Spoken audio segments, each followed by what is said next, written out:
What is going on, everybody? It is your boy Baddog back with another New York Giants video. And in this video, I really want all of your inputs, man. Do me a favor, share this video out wherever you can, because I would like as much feedback and input on this as possible. One of the absolute most popular debates, especially right now that Daniel Jones is coming in to start and Eli Manning is probably done as a New York Giant and maybe for his career, is Eli Manning a Hall of Famer? There's been arguments on both sides of this, and honestly, when you look at all the stats and you look at everything, you can kind of see the argument against. Now, me personally, I believe he's a Hall of Famer. I don't think there's any doubt about that. I think he's done enough to be in a Hall of Fame. I think that there's way worse quarterbacks than him that are in the Hall of Fame, so I think he will be there. But I just want to go over the arguments against and for him, and then you guys can tell me what you think. And again, you can hate on him, you can love him. I don't care. I want your honest feedback. And if you're going to tell me one way or the other, give me some kind of reason. Don't just be like, he sucks and he's not a Hall of Famer. Give me something. But like I said, share it out, man. See how many people we can get to give me an opinion. So I'll start with the against him being in the Hall of Fame, okay? His career record is 500. This is one that people speak to all the time now, that he's a 116 and 116 record. Now, me personally, I don't put that all on Eli Manning. He's had some really, really, really bad teams around him the last 7 years of his career. And if you're going to give all the credit, some people want to give all the credit to the defense, everybody else around him when he won his Super Bowls. They don't want to give him any credit, but when they're really bad, they want to give him all the blame. I don't think that's fair, but that is a huge argument against him. And part of me believes that that's the reason they sat him, because they don't want him to have a career-losing record, because one more loss, he would have had a career-losing record. So part of me thinks maybe they did this to save Eli Manning. I mean, I don't know. I'm not in that front office. I don't know the decision, why they did it so early. But, hey, I think that may have been part of it.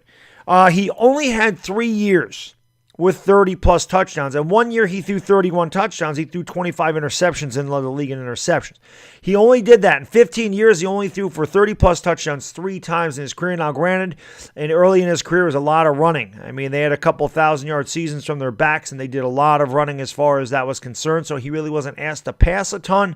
But he does only have 3 seasons in a 15-year career where he threw 30-plus touchdowns or more, so that's not a ton. That's definitely not that many. 20% of his career, he's had a 30-yard or 30 touchdown season. So that's an argument against him. His career rating is 84.1. It's very pedestrian. That's nothing great. That's not in the 90s. It's not in the high 90s. Some guys even nowadays have career ratings, not that their career's over, but they're in the hundreds.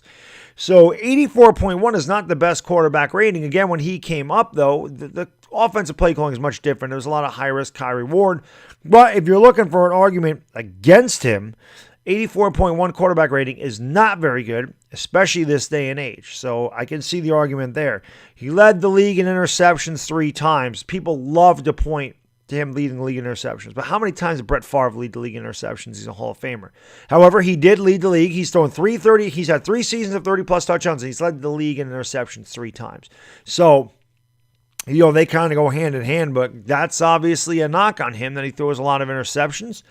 And 3 times leading the NFL in interceptions is quite a bit for a Hall of Famer.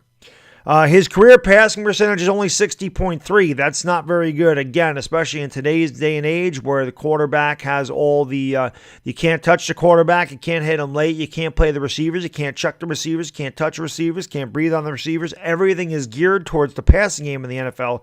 And he still only completed 60.3% of his passes.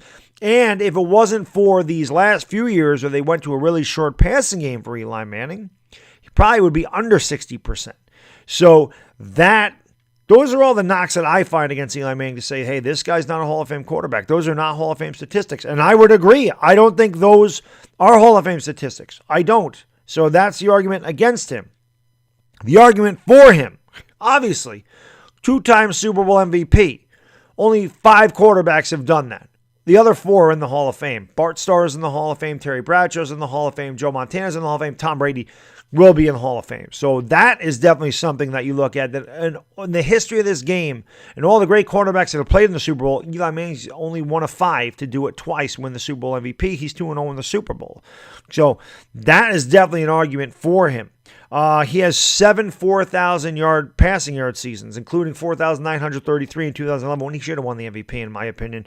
But 4,000-yard passing seasons are pretty damn good, and I know a lot of quarterbacks do that, but still, that's quite an accomplishment. That's a lot of 4,000-yard passing seasons. So I think that's good for him. And he had one last year. In a bad year, he had 4,300 yards pretty much. So that's an argument for him. He's 8-4 in the postseason. He has a winning record in the postseason. He has a career 667 winning percentage. Now, I love when people come up to me or go in the video and say, "Oh, Baddog, take away the 2 Super Bowls. What do you do in the playoffs after you take away those 2 Super Bowls?" So these people want to take away the 2 Super Bowls and just point that if he didn't win the Super Bowl, he's 0-4 in the postseason. But they'll also point to the fact that he's 116 and 116 in his career as far as a winning record. So you can't just go say he's 8-4 in the postseason, right? So the guys that are going for the win-loss record, and they're using that as an argument against him, I don't care what he did outside the 2 Super Bowl seasons. Can't take those away from him. He won 2 Super Bowls. He won 8 playoff games. He has a career 667 winning percentage in the postseason.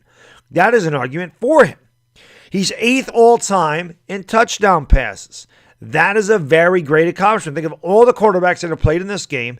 He is top 10. He is 8th in all-time touchdown passes, man. That is one hell of an accomplishment. So, again, there's a lot of quarterbacks on that list that are in the Hall of Fame. Even below him are in the Hall of Fame. So that's an argument for him. He's 7th all-time in passing yards. And, again, the guys ahead of him are in the Hall of Fame or will be in the Hall of Fame. He's 7th. That's impressive. People can say he played a long time, Baddog. He played a long time, played all these years, blah, blah, blah, blah, blah. You know, he played a lot of games. Well, you can't knock the guy for being healthy all the time. How you going to knock him? His job is to be out there and play. The guy played every day, never missed a game due to injury. Never. So you can't knock him for playing all the time. How the hell are you going to get on a quarterback for being healthy and being tough and standing in there and taking hits and getting right back up and playing the whole game out? Come on, that's a testament to how tough that guy is. That's an argument for him. He's 6th all-time in completions. And again, everyone ahead of him on that list is in the Hall of Fame. Every one of them. So there's another argument for Eli Manning. So you guys can weigh this however you want, okay? Not to mention, he's Eli Manning, okay? His last name is Manning. I think that has a lot to do with it. He does a lot for the NFL. Remember, the NFL is a lot of politics, right? It's a lot of politics. His name means a lot. He's done a lot for the NFL. He's a man of the year. He should have won man of the year more than once. Okay, he's a very charitable guy. He's very classy. He's not an ass. He's very good to the media. These guys are the ones that vote on the Hall of Fame, guys. The media and all this stuff. They're the ones, the writers, all these guys. He's very cordial to them. He's very good to them. He don't burn any bridges with them. These guys are the ones that vote on him to get into the Hall of Fame. That's another argument for him. So you guys can take those, weigh them out. I would love to hear your opinion on why you think he is or why you think he's not. I think there's good arguments on both sides. I'm not going to lie. I'm being completely honest. Me personally, I think he's a Hall of Famer. I think he's a first ballot Hall of Famer. I think he does get in. If he's not a first ballot Hall of Famer, then he's going to get in eventually. I don't think there's any way he'll ever be held out completely out of the Hall of Fame. But, you know, again, there's people that don't think he is.